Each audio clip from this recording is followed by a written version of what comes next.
എല്ലാ സുഹൃത്തുക്കളെയും ലൈഫ് വിഷനിലേക്ക് ഒരിക്കൽ കൂടി സ്വാഗതം ചെയ്യുന്നു.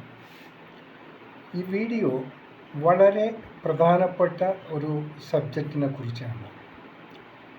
ഇതെനിക്ക് ഇങ്ങനൊരു വീഡിയോ ചെയ്യേണ്ടി വന്നതിൻ്റെ പ്രധാന കാരണം ഇന്ന് രാവിലത്തെ മനോരമ പത്രത്തിൻ്റെ അവസാനത്തെ പേജിൽ ഞാൻ കണ്ട ഒരു വാർത്തയെക്കുറിച്ചാണ്.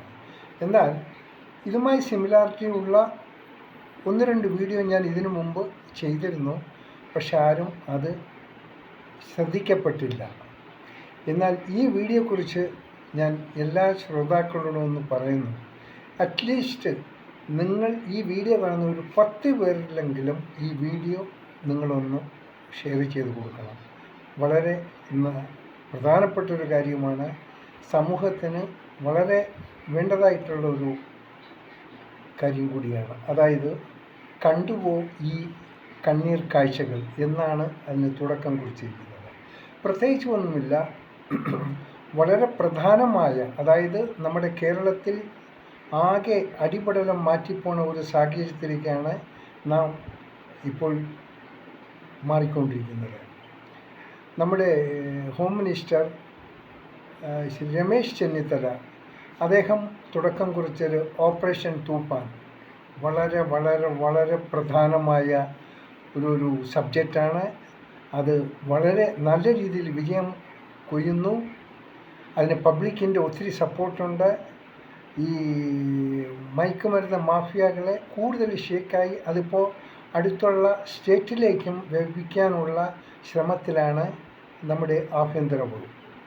അതിനേക്കാളും വളരെ അടിയന്തരമായ ഒന്നാണ് ഞാൻ ഈ വീഡിയോയിൽ നിങ്ങളെത്തിക്കുന്നത്. പ്രത്യേകിച്ചൊന്നുമില്ല, നമുക്കറിയാം ഈ വയോജനങ്ങളുടെ പൊസിഷൻ വളരെ പരിതാപകരമാണ്. കാരണം കുഞ്ഞുങ്ങളെ പഠിപ്പിക്കാൻ വേണ്ടി പ്രത്യേകിച്ച് 1-2 കുട്ടികളുണ്ട്. അവരെങ്ങനെയെങ്കിലും ഉപരിവിദ്യാഭ്യാസം നടത്തി അവരെവിടെയെങ്കിലും അവരുടെ ഒരു ലൈഫ് സെറ്റിൽമെൻറ്റ് ചെയ്യാൻ രാത്രിയും പകലും അഹോരാത്രം കഷ്ടപ്പെട്ട മാതാപിതാക്കന്മാർ അവസാനം കുട്ടികളെ ചിലർ പുറം രാജ്യങ്ങളിൽ അയക്കുന്നു. പുറം രാജ്യങ്ങളിൽ അയച്ച് അവിടെ പഠിത്തമെല്ലാം കഴിഞ്ഞു അവിടെ തന്നെ സെറ്റിലാകുന്നു. അവസാനം ഏതാണ്ട് ഒരു 60% പിള്ളേർ സംഭവിക്കുന്നത് എന്താ വെച്ചാൽ അവിടുത്തെ മദാമയോ അല്ലെങ്കിൽ അവിടുത്തെ സായിപ്പിനെ കണ്ട് അവരായിട്ടങ്ങ് വിവാഹബന്ധം ഉറപ്പിച്ചു. ഈ ഇടയ്ക്കിടയ്ക്ക് അച്ഛനെയും അമ്മയും വീഡിയോ കോളിലൂടെ I am okay, I am daddy, how you, ഇങ്ങനെയുള്ള ഇംഗ്ലീഷുമായി ലാംഗ്വേജുമായി അവരെ ഒരു ഷോപ്പിംഗ് ഇട്ടങ്ങ് പോകും. ഇവർ ചെയ്യുന്നത് ആരും അറിയാതെ ഒരു സുപ്രഭാതത്തിൽ ഒരു ലാൻഡിങ് നടത്തും. ലാൻഡിങ് നടത്തിയാൽ അച്ഛനമ്മമാരെ പ്രലോഭിപ്പിച്ച് നമുക്ക് അങ്ങനെയാണ് ഇങ്ങനെയാണെന്ന് പറഞ്ഞ് ആ സ്വത്തുക്കളെല്ലാം അടിച്ചു മാറ്റി ആർക്കെങ്കിലും അങ്ങ് കൊടുക്കും. ആ പൈസ അല്ലെങ്കിൽ ഇവർ സേവ് ചെയ്യും. അവസാനം ഈ മാതാപിതാക്കളെ ഏറ്റവും ഹൈടെക് 5 സ്റ്റാർ രീതിയിലുള്ള ഓൾഡ് ഏജ് ഹോമിലേക്ക് കൊണ്ടാക്കും. ഞങ്ങൾ എപ്പോഴും വരും. അത് അവരുടെ അവസാനത്തെ ഒരാക്കലാണ്. പിന്നെ അവർ തിരിഞ്ഞു നോക്കിയില്ല. കുറച്ച് ക്യാഷൊക്കെ ഇവർക്ക് വേണ്ടി ഡിപ്പോസിറ്റ് ചെയ്യുമായിരിക്കും. അത് ഒരു വിഭാഗം. ഇനി മറ്റൊരു വിഭാഗമുള്ളത് വീട്ടിൽ പെൻഷൻ വാങ്ങിയോ അല്ലെങ്കിൽ വയസ്സായോ വളരെ ക്ഷീണിതമായ ഒരവസ്ഥയിൽ വീട്ടിൽ ഇവരെ തനിച്ചാക്കി നാട്ടിലുള്ള പിള്ളേർ തന്നെ അവർ കല്യാണം കഴിഞ്ഞാൽ വേറെ ഏതെങ്കിലും ഒരു വീട് വാടകയ്ക്കോ അല്ലെങ്കിൽ സ്വന്തമായി വീട് കണ്ടെത്തിയോ അവർ സ്വയം മാതാപിതാക്കളെ അവഗണിച്ച് അവർ തുടങ്ങും ജീവിതം. പിന്നെ ഏതെങ്കിലും കാരണവശാൽ ഏതെങ്കിലും ഒരു നല്ല കുടുംബ പശ്ചാത്തലമുള്ള ഒരു പെണ്ണാണ് ഒരു മരുമകളായി വന്ന് കയറുന്നെങ്കിൽ അത് ശരിയായ രീതി അല്ലെങ്കിൽ അവിടെ കട്ടപ്പുകയാകും. കാരണം ഇങ്ങനെ ഒരുപാട് പേര് ഭയങ്കരമായ രീതിയിൽ പീഡനങ്ങൾ സഹിച്ചുകൊണ്ടിരിക്കുകയാണ്. നമുക്ക് തന്നെ അറിയാൻ പറ്റും. ഇവരെ ഹോസ്പിറ്റലിൽ കൊണ്ടുപോകാൻ ആളില്ല. ഇവർക്ക് സാമ്പത്തികമുണ്ടെങ്കിലും അതിനെ സഹായിക്കാൻ ആൾ കാണില്ല. ചിലപ്പോൾ ഏതെങ്കിലും ബന്ധുക്കൾ, അവരും തിരക്കുള്ളവരാണ്, ബന്ധുക്കൾ ഇവരെ കൊണ്ടുപോകും. പക്ഷേ എങ്കിലും അവർക്ക് വേണ്ടത് ആ സമയത്ത് വേണ്ട സ്വന്തം മക്കളുടെ ഒരു പരിഗണനയാണ്. സ്വന്തം മക്കളുടെ ഒരു സപ്പോർട്ടുണ്ടെങ്കിൽ അവർ ജീവിതത്തിൽ സന്തോഷം കാണും. എന്നാൽ പല കുട്ടികളും മാതാപിതാക്കളെ തിരിഞ്ഞു നോക്കില്ല. മറിച്ച് അവരുടെ സ്വത്തുവകകളെല്ലാം അവരുടെ ഉള്ളിൽ ആക്കിക്കഴിഞ്ഞാൽ ഇവരെ തെരുവിലേക്ക് വലിച്ചെറിയുന്ന ഒരു സാഹചര്യമാണ്. വളരെ വളരെ ബുദ്ധിമുട്ട് അനുഭവിക്കുന്ന ഒരു ഘടകമായി ഇന്നത്തെ പ്രായമായവർ എത്തപ്പെട്ടിരിക്കുന്നു. നമുക്ക് തന്നെ അറിയാം, പത്രങ്ങളിൽ വായിക്കാം, പലപ്പോഴും 2ഉം 3ഉം മരണമടഞ്ഞ് തനിച്ച് താമസിക്കുന്നതിൽ വൃദ്ധയായിരിക്കും അല്ലെങ്കിൽ വൃദ്ധനായിരിക്കും. തനിച്ച് താമസിച്ച് അവർ മരണമടഞ്ഞ് തിരിച്ചറിഞ്ഞ 2-3 ദിവസം കഴിയുമ്പോൾ നാട്ടുകാർ കാണാതെ അയൽവക്കക്കാരാണ് ഒരനക്കമില്ലെന്ന് കണ്ടുപിടിച്ച് അവസാനം പോലീസ് വന്ന് തുറന്നു നോക്കുമ്പോൾ മരണപ്പെട്ട് കിടക്കുന്നതാണ്. ഇങ്ങനെയുള്ള ഒരു വളരെ മോശമായ സാഹചര്യം ഉണ്ടായിരിക്കുകയാണ്. അതുകൊണ്ട് പ്രധാനപ്പെട്ട മുഖ്യമന്ത്രിയോടൊന്ന് പറയണം, അദ്ദേഹത്തിൻ്റെ ഒരു പ്രോഗ്രാം ഇതിലുള്ളതാണ്. ഈ വയോജനങ്ങൾക്ക് വേണ്ടി അർജൻറ്റായിട്ടുള്ള ഒരു ഓപ്പറേഷൻ നല്ല രീതിയിൽ അതിനെ കാണുകയും, അതായത് എങ്ങനെയാണ് ഓപ്പറേഷൻ തൂഫാനാണോ അതുപോലെയുള്ളൊരു സംവിധാനം വയോജനങ്ങളുടെ ഗുണത്തിനായി തീർച്ചയായിട്ടും ഗവൺമെൻറ് ഒരു സംവിധാനം ഉണ്ടാക്കിയിരിക്കണം. പ്രധാനമായി ഇതിൽ ചെയ്യേണ്ടത് മാതാപിതാക്കളെ, വയസ്സായ മാതാപിതാക്കളെ കബളിപ്പിച്ച് അവരുടെ സ്വത്തുക്കളിൽ അടിച്ചു മാറ്റി അവരെ അനാഥാലയങ്ങളിൽ കൊണ്ട് തള്ളി ഈ ക്യാഷും കൊണ്ട് അവർ സുഖജീവിതം നയിക്കുക. അങ്ങനെ വരുന്ന സാധനങ്ങളിൽ അതിനൊരു പ്രിവെൻറ്റേഷൻ വേണം, അതിനൊരു മോണിറ്ററിങ് വേണം, അതിനൊരു കമ്മീഷൻ വേണം. ഈ മാതാപിതാക്കളുടെ സുരക്ഷിത ഉറപ്പ് വരുത്തിയതിന് ശേഷം മാത്രമേ അവരുടെ സ്വത്തുവകകൾ വിൽക്കാൻ പറ്റൂ. അതുമല്ല, പ്രായമായവരെ കബളിപ്പിച്ച് സ്വത്തുക്കൾ മക്കളുടെ പേരിൽ എഴുതി വാങ്ങിയാലും അത് ക്രിമിനൽ കുറ്റമായി തന്നെ കാണണം. അതിന് പ്രത്യേകം ഒരു അമെൻമെൻറ്റ് തന്നെ വേണം. ഒരിക്കലും ഒരു രീതിയിലും കഷ്ടപ്പെട്ട് വളർത്തിയ മാതാപിതാക്കൾ, ആ മാതാപിതാക്കളെ മക്കൾ നോക്കുന്നില്ലെങ്കിൽ അതിന് നല്ല രീതിയിലുള്ള ശിക്ഷയ്ക്കും അവരെ വിധേയമാക്കിയിരിക്കണം. അങ്ങനെയുള്ളൊരു ശിക്ഷ നടപടികൾ ഉണ്ടെങ്കിൽ മാത്രമേ ഈ നാട് നന്നാകൂ.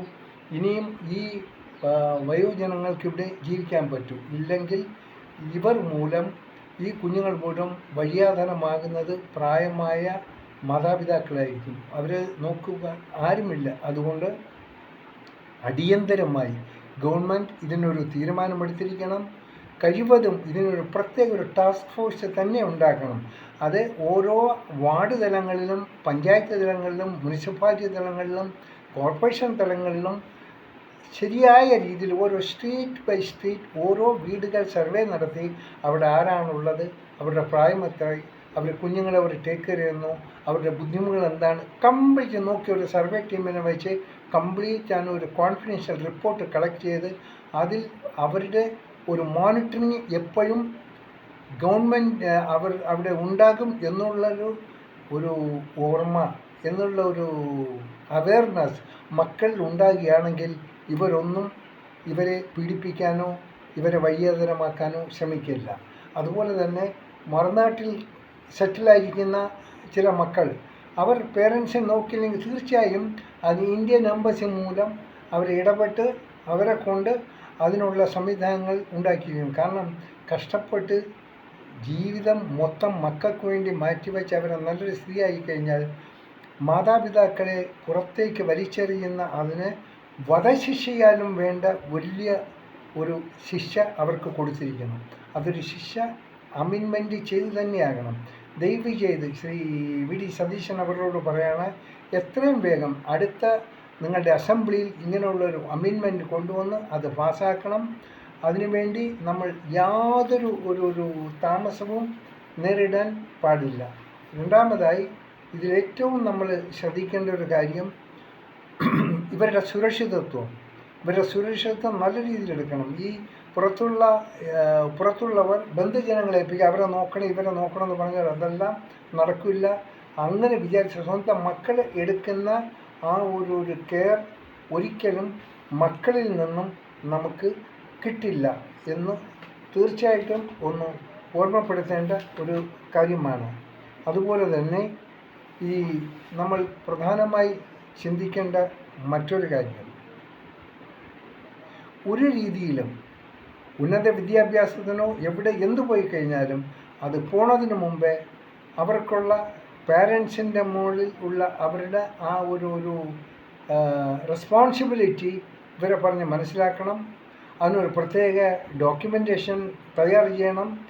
ഈ പേരൻസിൻ്റെ കൺസെൻറ്റില്ലാതെ അവരെ മാക്സിമം പ്രൊട്ടക്ഷൻ കൊടുക്കാതെ ഇവരുടെ സ്വത്തിന് യാതൊന്നും ഹാൻഡിൽ ചെയ്യാൻ പാടില്ല, യാതൊരു രീതിയിലും ഹാൻഡിൽ ചെയ്യാൻ പാടില്ല. അതെല്ലാം അവരുടെ മരണശേഷം അവരുടെ സുഖസൗകര്യമായ ജീവിതമല്ല. ഇപ്പോൾ ഉള്ളൊരു അവരുടെ സമ്പാദ്യത്തിന് അനുസരണമായ രീതിയിലുള്ള കെയർ ഹോമിലേക്ക് അവരെ മാറ്റുക. അവിടെയുള്ള എക്സ്പെൻസ് അവരുടെ സ്വത്തുകളോ അവരുടെ പ്രൊവിഡൻറ്റ് ഫണ്ടോ അവരുടെ സേവിങ്സിൽ നിന്നോ അത് മീറ്റ് ചെയ്യണം. അതെല്ലാം അവസാനം ഇവരുടെ കാലശേഷം എന്തെങ്കിലും ബാക്കി വരുന്നത് അത് നിയമപരമായി കുഞ്ഞുങ്ങളിലേക്ക് എത്തിക്കണം. അത് ഗവൺമെൻറ് വേണ്ട സപ്പോർട്ടുണ്ടാകണം. അതുകൊണ്ട് ഞാൻ വളരെ വിനീതമായി ഗവൺമെൻറ്റിനോടൊന്ന് അഭ്യർത്ഥിക്കുന്നു, എത്രയും വേഗം ഇതിനു വേണ്ടിയുള്ള ഒരു സംവിധാനം ഉറപ്പാക്കണം.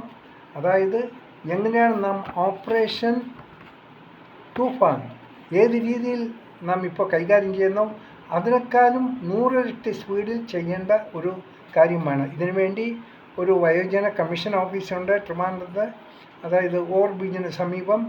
ദയവ് ചെയ്ത് നിങ്ങളുടെ മുന്നിൽ ഈ വീഡിയോ കേൾക്കുന്നവരുടെ മുന്നിൽ അവരുടെ പരിസരത്ത് ഏതെങ്കിലും മാതാപിതാക്കൾ അവശരായി കുഞ്ഞുങ്ങൾ നോക്കാത്തത് നിങ്ങൾ അറിയുന്നെങ്കിൽ ദയവ് ചെയ്ത് അവരെ വയോജന കമ്മീഷൻ മുന്നിൽ വിളിച്ചറിയിക്കേണ്ടതാണ്. അവർ വേണ്ട നിലപാടുകൾ എടുക്കുമെന്ന് വിശ്വസിക്കുന്നു. കാരണം ശ്രീ വി ഡി സതീശൻ്റെ അജണ്ടയിലുള്ളൊരു പ്രധാന ഒരു സെക്ഷനാണ് ഈ വയോജനങ്ങൾക്ക് വേണ്ടിയുള്ളൊരു ക്ഷേമ സംവിധാനങ്ങൾ. അത് അദ്ദേഹം തന്നെയാണ് ഹാൻഡിൽ ചെയ്യുന്നത് എന്നാണ് ഞാൻ അറിയുന്നത്. എങ്കിൽ തന്നെയും ഈ വീഡിയോ കേൾക്കുന്നവർ ഈ നമ്പറൊന്ന് നോട്ട് ചെയ്ത് വയ്ക്കുക. എല്ലാവർക്കും ഗുണകരമായ നമ്പറാണ് ഇത്. വയോജന കമ്മീഷൻ്റെ ഓഫീസാണ്, ട്രിവാൻഡ്രം ഓവർ ബ്രിഡ്ജിന് സമീപം ഹാൻഡെക്സ് ഷോറൂം ബിൽഡിങ്ങിൻ്റെ ഫസ്റ്റ് ഫ്ലോറിലാണ്. അതിൻ്റെ ഫോൺ നമ്പർ ഒന്ന് കുറിച്ചാലും 04712960 ഒരിക്കൽ കൂടി പറയാം. വയോജന കമ്മീഷൻ്റെ ഓഫീസ് ട്രിവാൻഡ്രം ഓവർ ബ്രിഡ്ജിന് സമീപമുള്ള ഹാൻഡെക്സ് ഷോറൂമിൻ്റെ ഫസ്റ്റ് ഫ്ലോർ ആണ് ഇവരുടെ ഓഫീസ്. അവരുടെ ടെലിഫോൺ നമ്പർ ഒരിക്കൽ കൂടി പറയുന്നു, 04712660 ഇത് ട്രിവാൻഡ്രം നമ്പറാണ്, ലാൻഡ് നമ്പറാണ്. ഏതെങ്കിലും രീതിയിൽ നിങ്ങൾക്ക് എന്തെങ്കിലും ഒരു അറിവ് ഈ വയോജനങ്ങളെക്കുറിച്ച് അറിയുന്നെങ്കിൽ ഇവിടെ ഒന്ന് ഫോൺ ചെയ്ത് അറിയിച്ചാലും, ഒപ്പം ഇതിനു വേണ്ടി ഗവൺമെൻറ് ചെയ്യേണ്ട ഒരു സ്പെഷ്യൽ ടാസ്ക് ഫോഴ്സ് ഉണ്ടാക്കുക. ഒരു സ്പെഷ്യൽ ഫോഴ്സ് ഉണ്ടായിക്കഴിഞ്ഞാൽ ഇവർക്കിതെല്ലാം മോണിറ്റർ ചെയ്യാൻ പറ്റും. എവിടെയെങ്കിലും എന്തെങ്കിലും ബുദ്ധിമുട്ടുണ്ടെങ്കിൽ ഇവരുടെ അറിവിൽപ്പെട്ടാൽ ഉടൻ തന്നെ അതിനുള്ള ആക്ഷനും എടുത്തിരിക്കണം. ദയവ് ചെയ്ത് ഒരിക്കൽ കൂടി പറയുന്നു, ഈ ഒരു സംവിധാനം നമ്മൾ നിലവിൽ വരണം. ഇല്ലെങ്കിൽ നാളെ നമ്മൾ തന്നെയായിരിക്കും അനുഭവിക്കേണ്ടി വരുന്നത്. ആരായിരുന്നാലും നിയമത്തിൻ്റെ ഫ്രണ്ടിൽ കുഞ്ഞുങ്ങൾ നിയമം അറിഞ്ഞിരിക്കണം, അവർക്ക് അവയർനെസ് ഉണ്ടാകണം, പേരൻസിനും ഉണ്ടാകണം. ഓക്കെ, അച്ഛനും മക്കളും തമ്മിൽ ഒരു ബന്ധം ഒരു കുഴപ്പമില്ലാന്ന് എന്ത് തന്നെയാണെങ്കിലും നിയമം എല്ലാവർക്കും ബാധകമാണ്. നാളെ മക്കൾ എങ്ങനെയാകും, പേരൻസ് എങ്ങനെയാകുമെന്ന് നമുക്കൊന്നും അറിയാൻ പറ്റില്ല. അതുകൊണ്ട് വളരെ അത്യാവശ്യമായി എല്ലാവരും ഈ നമ്പറൊന്ന് നോട്ട് ചെയ്ത് വയ്ക്കുക. നിങ്ങളുടെ അറിവിൽ ആരെങ്കിലും ബുദ്ധിമുട്ട് അനുഭവിക്കുന്നുണ്ട്, മക്കൾ അവരെ നോക്കുന്നില്ല എന്നുണ്ടെങ്കിൽ തീർച്ചയായിട്ടും ഈ കമ്മീഷൻ ഓഫീസിലേക്ക് നിങ്ങൾ വിളിച്ചു പറയണം. ട്രിവാൻഡ്രത്തെ കമ്മീഷൻ ഓഫീസാണ്. ഒരിക്കൽ കൂടി പറയുന്നത് വീണ്ടും ഫോൺ നമ്പർ 04712960 മറക്കാതിരിക്കുക. നമ്മുടെ ഒരു ഇൻഫർമേഷനോടും ആർക്കെങ്കിലും എന്തെങ്കിലും ഗുണം കിട്ടുന്നെങ്കിൽ അത് നന്നായിരിക്കും. അതേപോലെ തന്നെ ഒരിക്കൽ കൂടി പറയുന്നു, വീണ്ടും പറയുന്നു, ഈ മെസ്സേജ് നിങ്ങളുടെ കഴിവതും അടുത്തറിയുന്നവർക്ക് ഒന്ന് ഷെയർ ചെയ്ത് കൊടുക്കുക. അവർക്ക് ആരെയെങ്കിലും സഹായിക്കാൻ പറ്റും. കാണാം വീണ്ടും മറ്റൊരു സന്ദേശവുമായി. ഇതുമായി സിമിലപ്പെട്ട് സിമിലാരിറ്റിയുള്ള സന്ദേശങ്ങൾ ഞാൻ അറിയിക്കുന്നതായിരിക്കും. വീണ്ടും കാണാം. എല്ലാവർക്കും നല്ല ദിവസം നേർന്നുകൊണ്ട് ഞാൻ GK തുമ്പക്കാരൻ. Thank you.